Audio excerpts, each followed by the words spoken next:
Do you ever have that moment when your gut is screaming no? It's happened to you. I know it has. It's happened to me as well. When our gut, our inner knowing, our intuition is screaming no, and we do it anyway. And then the results suck, or what we feared would happen comes true. Now, it's not always a life or death thing. Sometimes it's simply our intuition saying something like, don't take that client, or that project isn't exactly right. Something's off. Sometimes it's the opposite, and our gut is actually telling us everything's going to be fine, and our brain is saying, no, it's not. Keep pushing. Force the issue. Be strong. Suffer through. In either case, your gut instincts cannot be forsaken when you're building a business. Your body's wisdom, if you want to get a little woo-woo about it, is valid. As business owners, however, we are taught to ignore those signs, those tingles, those nudges, whether they are warding us from danger or discomfort, or they are gently guiding us to more calm and more peace. We're trained to ignore them. The 9-to-5 work culture, the always-on mentality driven so much by social media, the I'm a full-time parent and also a full-time CEO and I'm killing it at both narrative that is absolute BS. We heap on all these layers that make it nearly impossible to hear, let alone heed, our gut's wisdom. But what happens when we clear that air?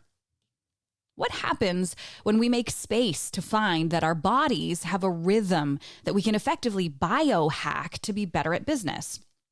What actually happens when we blend the energy of our wisdom, our bodies, our hearts, and our souls with the strategies to get shit done? That is precisely what we talk about in this week's episode of Permission to Leap, where I interview my friends and former coaches Amber Annette and Laura Wright, who together are known as the Sold Sisters. The conversation we have is powerful and speaks to the truth of what happens in life and in business when we stop ignoring our gut instincts, even if those instincts seem counterintuitive and irrational. Case in point, I recall distinctly following a gut instinct to fire a client way back when, and a few months later, their company was insolvent and couldn't pay the bills. In another situation, I have given away my services for a song to a client I knew I could help, and who then in turn sent me referrals worth 3 times what one of my packages cost. Your gut knows. The key is learning to hear it. The neat part of this episode you'll be listening to is Amber explaining the 4 elements of energy, how to identify them, and use them to hear your body and activate your business. And of course, then Laura explaining how the partnership between energy and strategy is crucial when you're seeking to uplevel your revenue.